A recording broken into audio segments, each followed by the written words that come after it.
Hello students, आप सभी का स्वागत है आशीष एडोजोन चैनल पर। तो चलिए, बहुत सारे बच्चों की डिमांड थी कि सर जो डेली करंट अफेयर है आप उसकी वीडियोस बनाइए, और जो कि आपके अपकमिंग एग्जाम के लिए काफ़ी ज़्यादा इंपॉर्टेंट रहने वाले हैं। चाहे आप एचएएस का एग्ज़ाम दे रहे हो, या फिर पटवारी है, या फिर सेक्रेटरी है, या कोई भी हिमाचल का एग्ज़ाम है उसकी तैयारी कर रहे हो, तो उसके लिए आपको daily current affairs current affairs की नॉलेज होना बहुत ज़्यादा ज़रूरी है। वो आपके प्री में भी काम आते हैं और आपके मेन्स में भी काम आते हैं। ठीक है, तो हमने क्या किया है, अब हम डेली आपके लिए द इंडियन एक्सप्रेस जो आपका न्यूज़पेपर है, और उसी के साथ साथ द ट्रिब्यून जो हिमाचल एडिशन आता है, उससे जितनी भी रिलेवेंट इंफॉर्मेशन है, आर्टिकल्स है, वो हम आपके साथ शेयर करेंगे। और उसके ऊपर हर दिन हम आपके लिए क्वेश्चंस भी लेकर आएंगे, जिससे आपको कॉन्सेप्चुअल क्लैरिटी हो जाएगी। तो चलिए शुरू करते हैं। अगर आपको सेशन बहुत ज़्यादा अच्छा लगे तो आप अपने दोस्तों के साथ भी शेयर कर सकते हैं, और आप डेली यहाँ से न्यूज़ आप कवर कर सकते हो, अगर आपको न्यूज़पेपर पढ़ने की ज़रूरत नहीं पड़ेगी। ठीक है, तो चलिए सबसे पहले फर्स्ट क्वेश्चन के साथ शुरू करते हैं। आज के जो इंपॉर्टेंट रिलेवेंट आर्टिकल्स थे, और उससे जो इंपॉर्टेंट क्वेश्चंस आपके लिए एग्जाम में बन सकते हैं, तो चलिए डिस्कस करते हैं आपके फर्स्ट क्वेश्चन के साथ। Which of the following statement is correct regarding PM Narendra Modi recently visit to the New Zealand in July 2026। देखिए, इसके ऊपर काफ़ी ज़्यादा क्वेश्चंस एग्जाम में पूछे जाते हैं, पटवारी में भी पूछे जाते हैं, और इसी के साथ जो आपके ग्रेड बी और सी, जो आपके ग्रेड सी और डी के एग्जाम रहते हैं, उसमें तो रेलिवेंट क्वेश्चन यहीं से बहुत सारे बनते हैं कि जो आपके रिसेंटली जो पीएम जो हमारे प्राइम मिनिस्टर हैं, वो कौन सी कंट्री विजिट की है, पहले तो आपको ये पता होना चाहिए। तो रिसेंटली वो कुछ कंट्रीज़ के विजिट पर गए हैं, जिसमें कि ऑस्ट्रेलिया, न्यूजीलैंड एंड ऑल, तो आपको ये देखने को मिलेगी। तो अभी आपके जो मोदी जी है वो आपके न्यूजीलैंड विजिट किया है उन्होंने, तो इनमें से आपको बताना है कौन सी करेक्ट स्टेटमेंट है। तो अभी अगर आप न्यूज़ कॉन्टिन्यूसली फॉलो कर रहे हैं तो आप इस क्वेश्चन को ईजिली टैकल कर सकते हो। तो जो इसका सही उत्तर है, he met the New Zealand prime minister, से वो मिले हैं। कौन है प्राइम मिनिस्टर, ये आपको पता होना चाहिए। Christopher Luxon, to discuss trade और स्पोर्ट के ऊपर तो काफ़ी ज़्यादा ध्यान दिया गया है, तो ये भी ध्यान में रखना। ये आर्टिकल था आपके ये जो आर्टिकल आप देख सकते हैं, ये आप इंडियन एक्सप्रेस में आपको देखने को मिलेगा। अब इंपॉर्टेंट चीज़ आपको क्या ध्यान में रखनी है कि एक तो आपके इंडिया और न्यूजीलैंड के बीच में FTA साइन हो गया है, दिस इज़ इंपॉर्टेंट, और ये है आपका फ्री ट्रेड एग्रीमेंट। ठीक है, और कितने सालों के लिए हुआ है साइन, ये 15 ईयर्स के लिए साइन किया गया है, तो ये ध्यान में रखना है। और एक और चीज़ आपको देखने को मिलेगी, जो ट्रेड है उसको डबल करने की बात की गई है 2030 तक, तो ये भी इंपॉर्टेंट है। और 20 मिलियन की जो इन्वेस्टमेंट है वो आपको अगले 15 साल में आपको इंडिया में देखने को मिलेगी, जो कि आपके न्यूजीलैंड करेगा। ठीक है, और सबसे इंपॉर्टेंट एक और चीज़ आपको ध्यान में रखनी है, जो कि रेलेवेंट है आपके एग्जाम के लिए, जो कीवी फ्रूट सेंटर, आपके सेंटर ऑफ एक्सीलेंस खोले जाएंगे, जो कि आपके एक नागालैंड में होगा, दूसरा उत्तराखंड में आपको देखने को मिलेगा। This is very important, star mark कर लीजिए। ठीक है, तो आपको ये भी ध्यान में रखना है। स्टैटिक में याद रखेंगे आप, न्यूजीलैंड की कैपिटल क्या है, वेलिंगटन है, और करेंसी आपको डॉलर देखने को मिलेगी, एंड जो प्राइम मिनिस्टर है वो है क्रिस्टोफर लक्सन। तो ये आपने ध्यान में रखना है। इंपॉर्टेंट क्यों है एग्जाम के लिए, क्यों इंपॉर्टेंट है हमारे, तो अगर हम बात करें, आपके इंटरनेशनल रिलेशन का पार्ट है, FTA इंपॉर्टेंट है, जो आपके एचएएस में काफ़ी ज़्यादा इसके ऊपर क्वेश्चंस पूछने की प्रोबेबिलिटी बन जाती है। Agricultural tech transfer like apple action plan and all, तो ये भी आपके हिमाचल की इकोनॉमी के लिए इंपॉर्टेंट रोल प्ले करता है। ठीक है, आगे चलते हैं, और आपके लिए एग्जाम के लिए इंपॉर्टेंट आपने देख लिया। और एक और चीज़ आप ध्यान में रखें, आर्टिकल में दो तीन चीज़ें और कवर की गई है। ये आपके जो फर्स्ट इंडियन प्राइम मिनिस्टर है, जिनकी 40 ईयर्स में ये पहली विजिट है, और इससे आपको देखने को मिलेगा इंडो पैसिफिक आउटरीच भारत की देखने को मिलेगी। और दूसरा, न्यूजीलैंड स्पेंड रफली 1.5% of GDP on research and development, so these are all important. और एक और चीज़ आप ध्यान में रखेंगे, जब हमारे प्रधानमंत्री आपके न्यूजीलैंड गए थे, तो जो आइकॉनिक वहाँ का जो स्काई टावर है ऑकलैंड में, it illuminated in Indian colours to mark the PM historic visit, तो उसको इस तरीके से इंडियन कलर्स में आपको दर्शाया गया था। ठीक है, अब इंपॉर्टेंट क्वेश्चंस क्या बन सकता है एग्जाम के लिए, which country recently signed A free trade agreement with India aiming for 20 billion investment over 15 years, this is important. तो वो कौन सी कंट्री है, अभी हमने डिस्कस किया आपके न्यूजीलैंड। तो इस तरीके से जो आर्टिकल्स है वो आपके एग्जाम के लिए इंपॉर्टेंट रेलिवेंट हो जाते हैं, चाहे आप HES का एग्जाम दे रहे हो या फिर कोई भी आप BC ग्रेड का एग्जाम दे रहे हो हिमाचल में। So this is very very important. तो इसी तरीके से हम डेली आपके लिए करंट अफेयर्स लेकर आएंगे।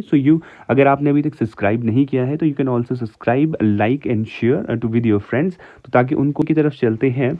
What does the term E20 fuel recently seen in the news refer to? E20 का मतलब क्या है? देखिए, बहुत ही बेसिक क्वेश्चन है, इसके ऊपर कंप्लीट आर्टिकल आपको देखने को मिलेगा। इसमें जब हम डिटेल में पढ़ेंगे क्या क्या इंपॉर्टेंट चीज़ें आर्टिकल में बताई गई है, तो आपको चीज़ें और ज़्यादा क्लियर हो जाएगी। तो as you know that 20% ethanol है और 80% आपका पेट्रोल ब्लेंड उसके साथ देखने को मिलेगा, ठीक है। तो ये इसका सही उत्तर था। ये आर्टिकल है आपके सामने, E20 here to stay giving choice not feasible government, ठीक है। अब इंपॉर्टेंट चीज़ क्या है, आर्टिकल में क्या क्या चीज़ें हमें देखने को मिलेगी। The government has strongly defend the ethanol blended petrol. जो गवर्नमेंट है वो आपके जो इथेनॉल ब्लेंडिंग आपका जो पेट्रोल है उसको डिफेंड कर रही है। एम पब्लिक कंसर्न, जो लोग बोल रहे हैं कि माइलेज और व्हीकल वेयर एंड टीयर में काफ़ी ज़्यादा दिक्कत हो रही है, तो गवर्नमेंट उसको बैक कर रही है कि ऐसा कुछ नहीं है, एवरीथिंग इज़ ऑल राइट, ठीक है। अगर हम कंसेप्ट देखें तो E20 is a standard fuel variant containing 20% उसमें इथेनॉल आपको ब्लेंड देखने को मिलेगा पेट्रोल के साथ। इसको बोला गया है कि ये क्लीनर फ्यूल है, हाई ऑक्टेन रेटिंग इसकी है और ये ग्रीन एनर्जी प्रमोट करता है और फॉसिल फ्यूल के ऊपर हमारे इंपोर्ट कम करता है। सो दिस इज इंपॉर्टेंट, ये आप ध्यान में रखेंगे। इंपॉर्टेंट फैक्ट आपको क्या ध्यान में रखना है एग्जाम के लिए और आर्टिकल में क्या क्या चीज़ें दी गई है आपके, जो टारगेट अचीव भारत ने 10% ब्लेंडिंग का 2022 में कर दिया था। E20 अब as a standard fuel use किया जाता है and it reduce mileage by 3 to 5%, सरकार ने ऐसा बोला है, फाइन। अगर हम बात करें, ध्यान में रखना है फॉर्मूला इथेनॉल का C2H5OH, स्टैटिक जीके में आप ध्यान में रख सकते हैं, स्टैटिक जीके के लिए आप ध्यान में रख सकते हैं। और जो आपकी शुगर का बाय प्रोडक्ट होता है उससे आपके ये बनाया जाता है और सरप्लस फूड ग्रेन से, ठीक है। तो ये आपने ध्यान में रखना है। और एग्जाम के लिए कुछ फैक्ट चीज़ें आप एग्जाम के लिए क्या ध्यान में रखेंगे और इंपॉर्टेंट चीज़ें क्या ध्यान में रख सकते हैं आप, CO2 एमिशन आपको इसमें कम देखने को मिलेगा और foreign exchange on crude oil import ये आपको कम होते हुए देखने को मिलेगा। जो भारत की निर्भरता है, जो हम आपके क्रूड ऑयल इंपोर्ट करते हैं रशिया से करते हैं, तो वो उसमें आपको कमी देखने को मिलेगी, क्योंकि अगर हम आपके इथेनॉल ब्लेंडेड पेट्रोल यूज़ करते हैं, ठीक है। तो ये इंपॉर्टेंट है। It support farmer through remunerative prices for raw material, जो रॉ मटेरियल है उसके लिए आपके फार्मर्स को सपोर्ट भी किया जाएगा, ठीक है। तो ये आपने ध्यान में रखना है। और इंपॉर्टेंट चीज़ और आर्टिकल में क्या चीज़ मेंशन की गई है, जो ब्राज़ील है वो आपका हाई इथेनॉल ब्लेंड यूज़ कर रहा है बहुत सालों से, डेकेड से, मतलब 20-30 सालें हो गई है and they have highly successful flex fuel vehicle ecosystem, ठीक है। इंपॉर्टेंट क्वेश्चन क्या आपके लिए आ सकता है एग्जाम में, what is the primary raw material used for large scale ethanol production in India. तो प्राइमरी रॉ मटेरियल की क्या रॉ मटेरियल यूज़ किया जा रहा है आपके बनाने के लिए इथेनॉल को, तो वो है आपका शुगर केन। तो ये आपने ध्यान में रखना है, ठीक है।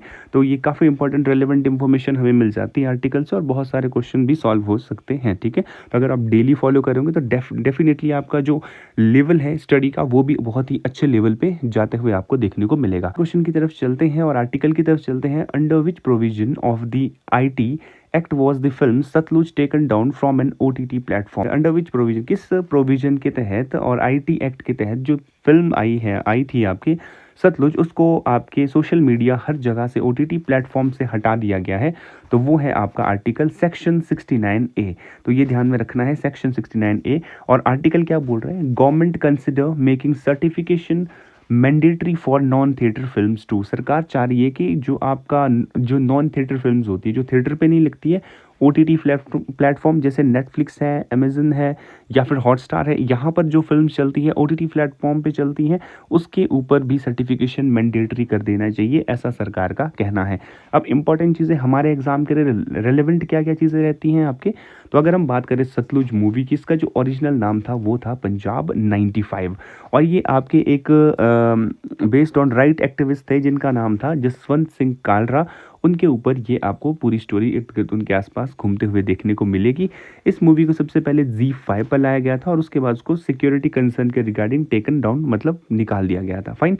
अब जो सेक्शन 69A है IT एक्ट का, इट एम्पावर, ये सरकार जो आपके सेंट्रल गवर्नमेंट है, सेंट्रल गवर्नमेंट को पावर देती है कि वो डायरेक्शन इशू कर सकती है और ब्लॉक कर सकती है आपके जो भी इंफॉर्मेशन ऑनलाइन आपको देखने को मिलेगी, if it hurt the interest of the sovereignty and integrity of India and defence security of the state and public order. अगर मान लो किसी ऑनलाइन चीज़ से पब्लिक ऑर्डर खराब हो रहा है, डिफेंस में आपको कोई चीज़ देखने को मिलेगी या फिर सिक्योरिटी कंसर्न आपके स्टेट के ऊपर देखने को मिलेगा, तो सरकार के पास इस सेक्शन के थ्रू पावर आती है कि वो उसको टेकन डाउन कर सकती है। तो ये आपके लिए एग्जाम के लिए इंपॉर्टेंट हो जाता है। तो IT रूल 2021 क्या बोलता है, it regulate OTT platform with A 3 tyre grievance redressal structure, और इसमें कमेटी भी बनाई गई है। तो आपके जो आर्टिकल है इसमें ना कमेटी की बात भी की है, और कमेटी क्या है, inter departmental committee review content, ये आपके कंटेंट को रिव्यू करती है। और ये आप ध्यान में रखना है CBFC, ये क्या है, central board of film certification regulate theatrical release not OTT. तो सीबीएफसी है वो आपके सिर्फ जो थिएटर में मूवी रिलीज होती है, जो थिएटर में मूवी रिलीज होती है उसके ऊपर आपके सर्टिफिकेशन देता है, उसको रेगुलेट करता है, मगर ओटीटी के लिए ऐसा कोई भी प्लेटफॉर्म नहीं है। ठीक है, अब स्टैटिक जीके क्या याद रखना है आपने, आर्टिकल 19(2) इसमें इंपॉर्टेंट हो जाता है कॉन्स्टिट्यूशन का, क्योंकि ये आपके रिजनेबल रिस्ट्रिक्शन लगा सकता है आपके freedom of speech and expression के ऊपर। आप क्या बोलते हो, क्या चीज़ें आप एक्सप्रेस करना चाह रहे हो, तो उसको रोका जा सकता है। ऐसे तो आर्टिकल 19 के थ्रू आपके पास राइट है, you have a right to speech, आप कुछ आप बोल सकते हो and you can also express your views in public. ठीक है, बट आर्टिकल 19 को भी रिस्ट्रिक्ट किया जा सकता है अंडर रीजनेबल रिस्ट्रिक्शन, तो आपने ये ध्यान रखना है। ठीक है, और अगर हम बात करें एग्जाम बूस्टर के हिसाब से आपको जल्दी में क्या याद रखना है, तो सेक्शन 69A अलाउ करता है आपके ब्लॉक करता है यूआरएल एप्स एंड ऑल जो भी ओटीटी प्लेटफॉर्म के ऊपर है। और अगर हम देखें तो पिछले कुछ सालों में 36,000 से ज़्यादा यूआरएल ब्लॉक कर दिए गए सरकार द्वारा। एनआईटी रूल 2021 आपके मैंडेट करता है age based classification for OTT. ठीक है, तो ये आपने ध्यान में रखना है। फाइन, तो इसमें इंपॉर्टेंट क्वेश्चन क्या बन सकता है आपके लिए कि which body certifies film for theoretical release in India, तो वो है आपका सीबीएफसी। तो आगे चलते हैं अगले क्वेश्चन की तरफ। India first hydrogen train is set to operate on which of the following railway route. Important question exam में पूछा जा सकता है कि इंडिया की फर्स्ट हाइड्रोजन ट्रेन आपको कौन से रूट में देखने को मिलेगी। ठीक है, तो वो है आपके जिंद टू सोनीपत, तो ये भी ध्यान में रखना है आपने। और ये आर्टिकल आपके एग्जाम में इंडियन एक्सप्रेस में आपको देखने को मिलेगा कि India join elite group PM to flag off hydrogen train के। अब इंपॉर्टेंट चीज़ें क्या है इस आर्टिकल में, तो जो आपके प्राइम मिनिस्टर है he set to flag off India first hydrogen train आपको देखने को मिलेगी, this is important. And important चीज़ क्या है, hydrogen train use hydrogen fuel को यूज़ करती है, इलेक्ट्रिसिटी जनरेट करती है chemically, the only emission produces harmless water vapour. तो इसमें जो प्रोड्यूस हो रहा है वो क्या हो रहा है, आपके जो बाय प्रोडक्ट निकल रहा है बाद में वो क्या है, water vapour. Obviously doesn't cause any pollution, making it a zero CO2 emission alternating to diesel, very very important. तो ये काफ़ी इंपॉर्टेंट हो जाता है, इसमें आपको कोई भी पॉल्यूशन देखने को नहीं मिलेगा। फाइन, आगे चलते हैं आपके, तो रूट क्या है, जिंद टू सोनीपत हरियाणा, 89 किलोमीटर का डिस्टेंस ट्रेवल करेगी, 75 किलोमीटर पर आवर और मैक्सिमम स्पीड 120। ठीक है, और ग्लोबल स्टैंडिंग क्या है, इंडिया ज्वाइन इलाइट ग्रुप, जैसे जापान है, साउथ कोरिया है, यूएसए, कनाडा है, जो कि हाइड्रोजन ट्रेन पर ऑलरेडी आपकी ट्रेन चल रही है। ठीक है, आगे चलते हैं, इंपॉर्टेंट क्या है, hydrogen is the most abundant element in the universe, ये आपने ध्यान में रखना है। स्टैटिक में hydrogen is produced by electrolysis, electrolysis से हाइड्रोजन को प्रोड्यूस किया जाता है, पावर्ड बाय रिन्यूएबल एनर्जी। ठीक है, एग्जाम के लिए इंपॉर्टेंट है, जीरो कार्बन एमिशन करता है। ये ना स्टेटमेंट वाइज भी क्वेश्चन आ सकते हैं, तो आपको ना ये हर चीज़ पता होनी चाहिए। Generate electricity chemically and passenger capacity 2600। ठीक है, तो ये ध्यान में रखना है आपने। तो ये HAS में स्टेटमेंट वाइज क्वेश्चन आ रहे हैं कुछ सालों से, तो उसके लिए आपको स्टैटिक इन्फॉर्मेशन भी पता होनी चाहिए। ठीक है, and Germany launch the world first fleet of fully hydrogen power train in 2022।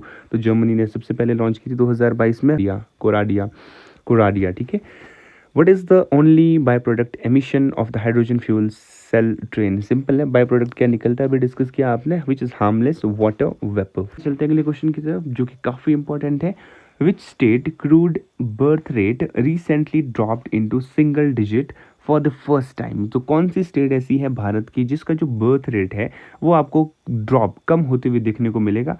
तो जो इसका सही होता है, ऑब्वियसली इसका अगर आप देखो आप कॉमन सेंस से भी बहुत सारे क्वेश्चन सॉल्व कर सकते हो। तो बहुत रिसेंटली आप काफ़ी कुछ सालों से देख रहे हो कि अगर हम बात करें नॉर्थ इंडिया और साउथ इंडिया में, तो यहाँ पर आपको पॉपुलेशन गैप देखने को मिलेगा। जो नॉर्थ इंडिया है वहाँ की जो पॉपुलेशन है वो कॉन्टिन्यूसली इंक्रीज होते हुए आपको देखने को मिलेगी, as compare to South India में आपको ये ड्रॉप देखने को मिलेगा। तो यहाँ पर जो सही उत्तर है वो है आपके केरला। ठीक है, अब ये आर्टिकल आपके न्यूज़पेपर में आपको देखने को मिलेगा। तो Kerala birth rate has reached N all time low, very very important. जो केरला का बर्थ रेट है वो आपको ऑल टाइम लो देखने को मिलेगा। ठीक है, तो अब देखते हैं इंफॉर्मेशन क्या क्या हमें देखने को मिलेगी आर्टिकल में। तो अगर हम बात करें वाइटल स्टैटिस्टिक्स रिपोर्ट जो 2024 में पब्लिश हुई है, तो जो आपका केरला बर्थ रेट है it has hit an all time low, ये आपको काफ़ी कम देखने को मिलेगा, जिसमें कि काफ़ी डेमोग्राफिक शिफ्ट आपको देखने को मिल सकता है, बहुत सारे चेंजेस आपको देखने को मिलेंगे।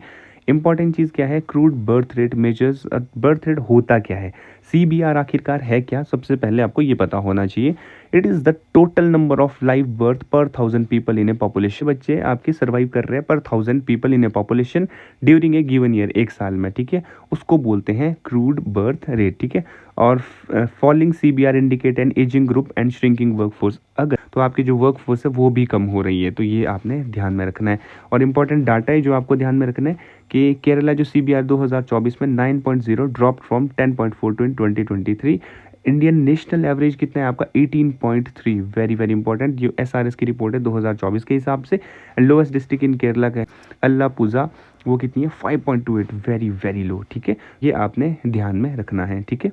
आगे चलते हैं, तो इंपॉर्टेंट एग्जाम्पल आप जैसे फटाफट क्या याद रख सकते हो, CBR क्या होता है, लाइव बर्थ पर 1000 people. Kerala death rate stabilise around 8.77। 2023 और 24 में देखिए it saw the steepest annual decline, तो आपको ये काफ़ी डिक्लाइन देखने को मिलेगा, ठीक है। इंपॉर्टेंट क्वेश्चंस क्या एक्सपेक्ट कर सकते हैं हम, what does the term crude birth rate measure, वो क्या मेजर करता है, it measure number of live birth पर 1000 पीपल पर ईयर, तो ये आपने ध्यान में रखना है, आर्टिकल में काफ़ी इंफॉर्मेशन आपको देखने को मिलेगी, ठीक है। आगे चलते हैं, अगले क्वेश्चन को डिस्कस करते हैं, आगे अगले आर्टिकल को डिस्कस करते हैं। Under section 151A of representation of people act of 1951 by election must generally B held with in what time frame of the vacancy.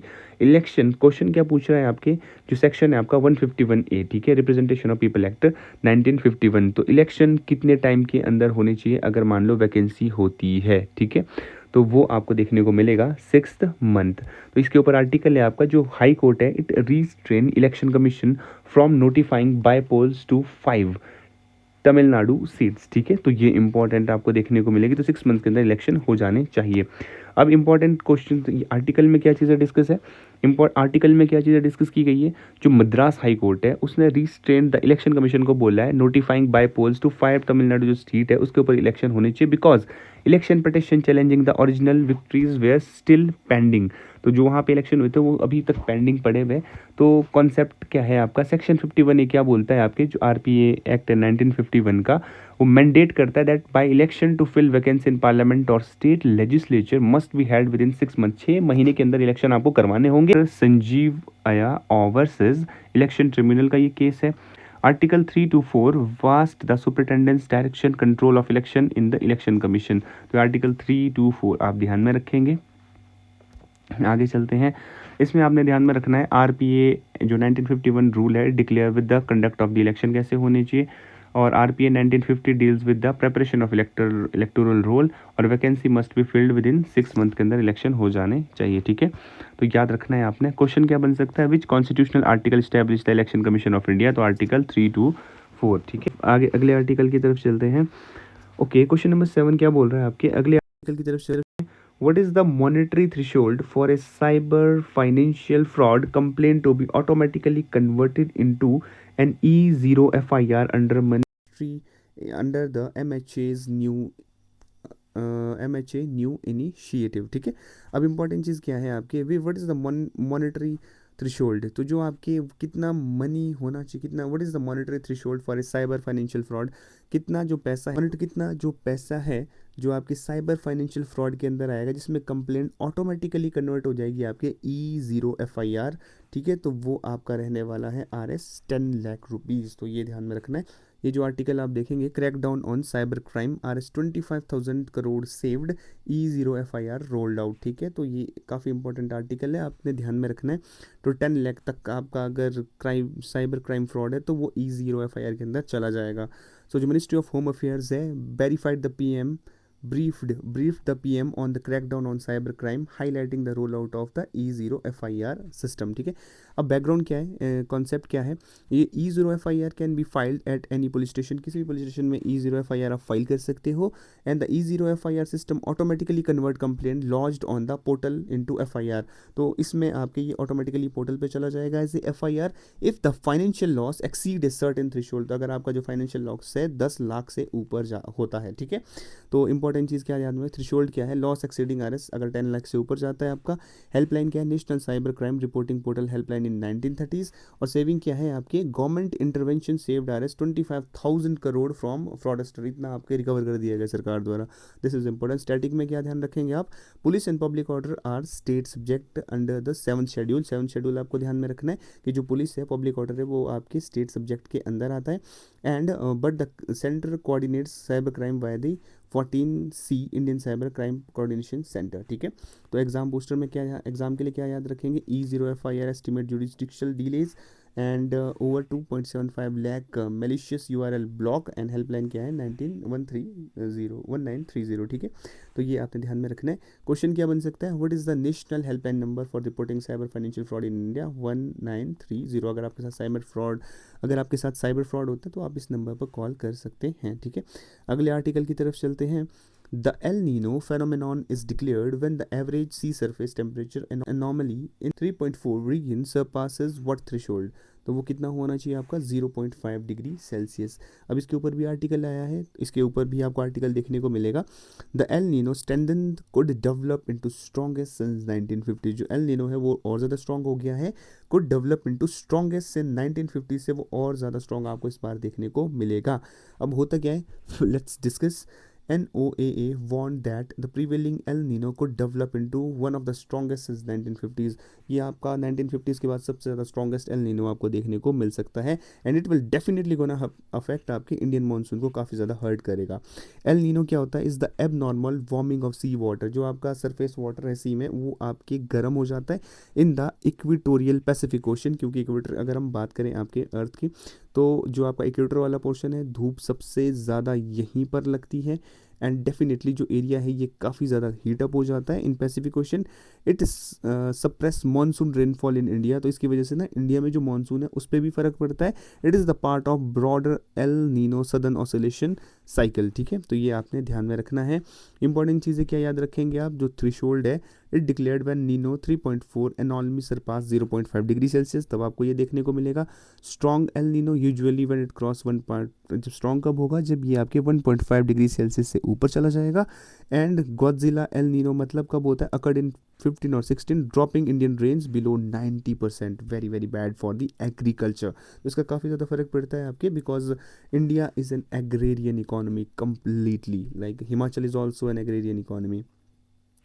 La Nina is the cooling phase of ENSO and is generally favorable for the Indian monsoon।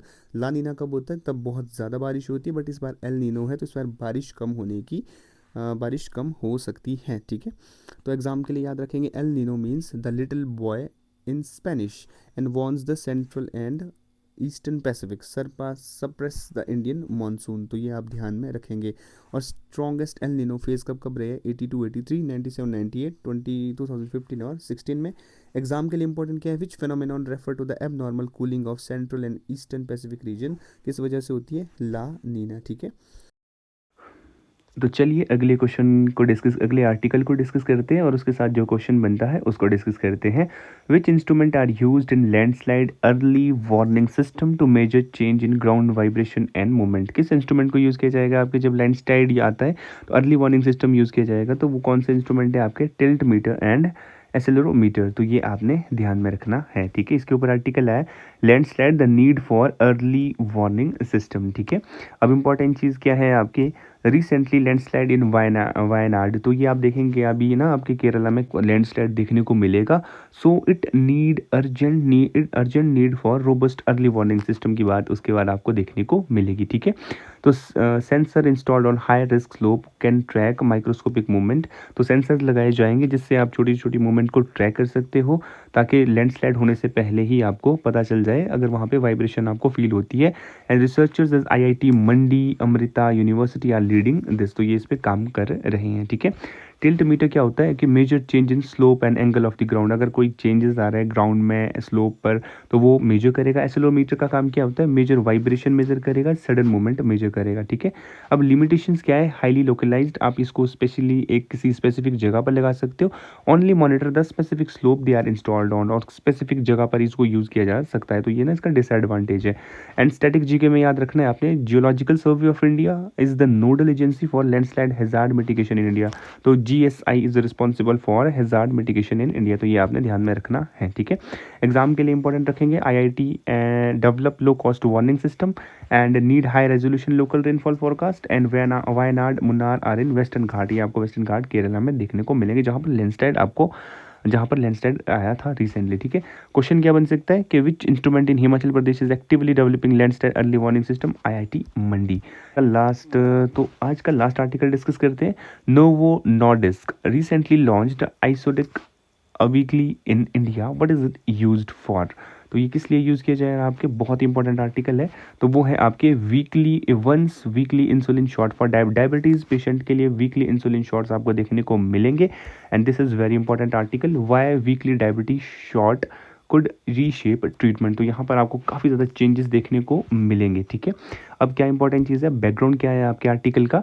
तो जो pharmaceutical giant है novo Nordic launch the world first long acting weekly insulin shot. तो ये ना आपके पहले जो week में आपके इंसुलिन शॉट्स आपको देखने को मिलेंगे एंड इट कम्प्लीटली आपको जो डायबिटीज़ ट्रीटमेंट है उसमें आपको चेंजेस भी देखने को मिलेंगे। अब क्या चीज़ है, icodec reduce the burden on patient from 365 daily injection a year to just 52। तो ना डेली आपके इंजेक्शन लगते हैं उसके, और उसको अब कितना कम कर दिया है इसने, 52। It works by attaching a fatty acid chain to the insulin molecule which bind to a blood protein called albumin creating a slow release depot. तो ये ध्यान में रखना है। एंड इंपॉर्टेंट चीज़ है, मैकेनिज्म क्या है, किस तरीके से वर्क करता है। It bind with albumin for slow release. तो ये आपके जो एल्बुमिन है उसके साथ जुड़ जाता है, बाइंड होना मतलब जुड़ जाता है ब्लड प्रोटीन के साथ, एंड उसके बाद धीरे धीरे रिलीज होता है। एंड इंपॉर्टेंट क्या है, over 101 million Indians have diabetes, very very very bad condition. And cost ये आपको 361 पर वीक आपको देखने को मिलेगा। अब इंसुलिन क्या है ये ध्यान रखना है आपने, ये एक हार्मोन है produced by the beta cell of the pancreas. कौन प्रोड्यूस करता है, आपके pancreas. And type 1 diabetes is when the body produce no insulin, type 2 is when cell became resistant to it. Very very important, ये आप statement याद रखेंगे, पूछी जा सकती है एग्जाम में। टाइप 1 डायबिटीज़ कब होता है, जब बॉडी प्रोड्यूस करती, जब आपकी बॉडी कोई भी इंसुलिन प्रोड्यूस नहीं करता है। टाइप 2 डायबिटीज़ कब होता है, when cell became resistant to it, तो केवल सेल उसको रोक ही नहीं पाते, ठीक है। आगे चलते हैं, recombinant DNA technology alter protein genetic code, एक ये ध्यान रखेंगे आप। और उसके बाद आपके कॉमन साइड इफेक्ट क्या है, हाइपोग्लाइसीमिया जिसमें लो ब्लड शुगर होता है आपके। India has one of the world largest diabetic population, diabetic capital of the world. बहुत ही आपको डायबिटीज़ देखने को मिलेगा भारत में, बहुत सारे लोगों को है। Before the discovery of insulin 1921 A type 1 diabetes diagnose was essentially fatal. और क्या ध्यान रखेंगे आप, insulin is naturally produced by which organ in the human body, pancreas. Insulin कौन प्रोड्यूस करता है, आपके pancreas. And this is all for today and thank you so much for joining this session. हम कॉन्टीन्यूसली आपके लिए daily current affairs लेकर आएंगे, Indian express and the Tribune Himachal edition. And please do share, हम देखिए बहुत मेहनत करते हैं, इससे हमें मोटिवेशन भी मिलता है। And thank you so much for joining this session. And आप अपने दोस्तों के साथ शेयर कीजिए, and please do share and subscribe and do comment if possible. And thank you so much for watching, and thank you, signing off Ashish.